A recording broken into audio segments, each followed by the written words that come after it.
So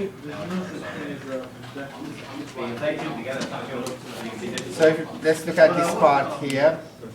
So you see this is absolutely noisy. You could make up a couple of sine waves in there.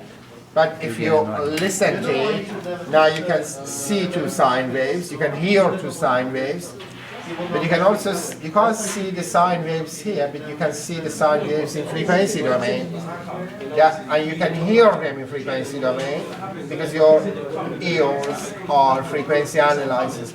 So our frequency domain transformation can be itself a powerful method for picking up signal in noise, at least sine wave, narrowband signals in noise. Now here, we have two sine waves, one at this frequency and one at this frequency. What we do here is we design two filters. Zeros at the same frequencies where the sine waves are. These zeros are at this frequency and these two zeros are at this frequency. And the poles, which are at the same angular frequency as the zeros, but inside the unit circle, control the bandwidths. So here, after we pass this, which is the same as this, through this notch removes this and leaves a hole there. Then we pass this through this, and this notch removes the remaining sine wave. Now we have no sine wave, but two holes left in there.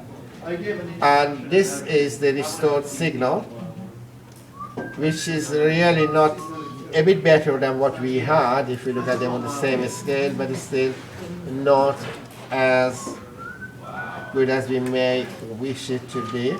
I actually put this on when you measured the I read the sheet. All you just need to do is just say you measured it on your multimeter. So that is, but now we can go, this is not selective enough, we can go and make it more selective. So here, we can change this to 0.99, and we only need one of them anyway. Put a comment. Yeah, comment please. So we can do this, and now we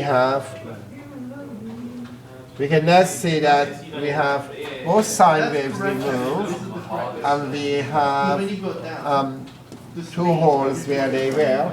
And again, if we look at here, 500 there, and 500 here. So more or less the trend is that speed increase is still true decrease.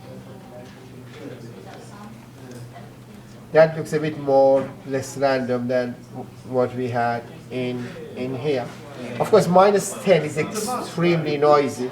So if we make it 0, which is again very noisy, we will see that what we get is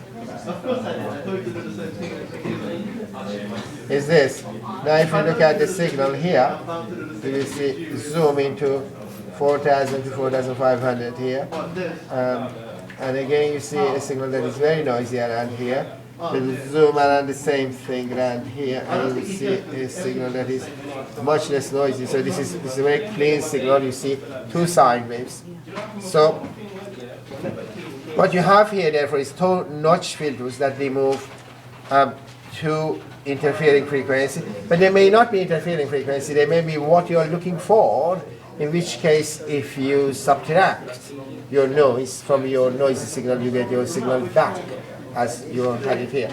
Now we can then go back again to our program here and look at the impact of changing this R. If R is at say 0.8, then it's not very selective. And we can see that we have a bandwidth that is large. And look at the footprint of this here in the signal. It is actually removing a lot of signal. Not only it is removing these two, but it's also distorting the neighborhood, attenuating them. So R controls the selectivity of the notch filter. This is R equal 0.7. If we choose R very, very close to 1, then that impacts the settling time, the transient build-up time. So if you have 0.99 here, you can see that it now takes quite a lot of time for it to build up, although it's very, very selective. And when it works, you have two very good clean sine waves, but it's very selective. So, but the disadvantage is that this would cause ringing effect because it takes time to build up. It just simply is too sluggish, too slow to respond to the inputs.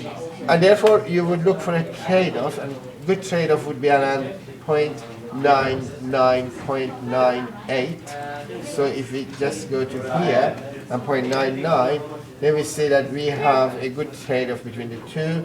We now have a relatively small amount of build-up that is acceptable, that's fine. But if we look at a signal, a section of it, we see that we have this very good couple of sine waves which the noise has been removed substantially. So this is an application of what you are doing. And we will look at the theory again in the class. There are a lot of small details which quite a few of you to know, and all of you would benefit from it. Okay? So I can now answer more questions on this. Anyone who has still had problem with their program,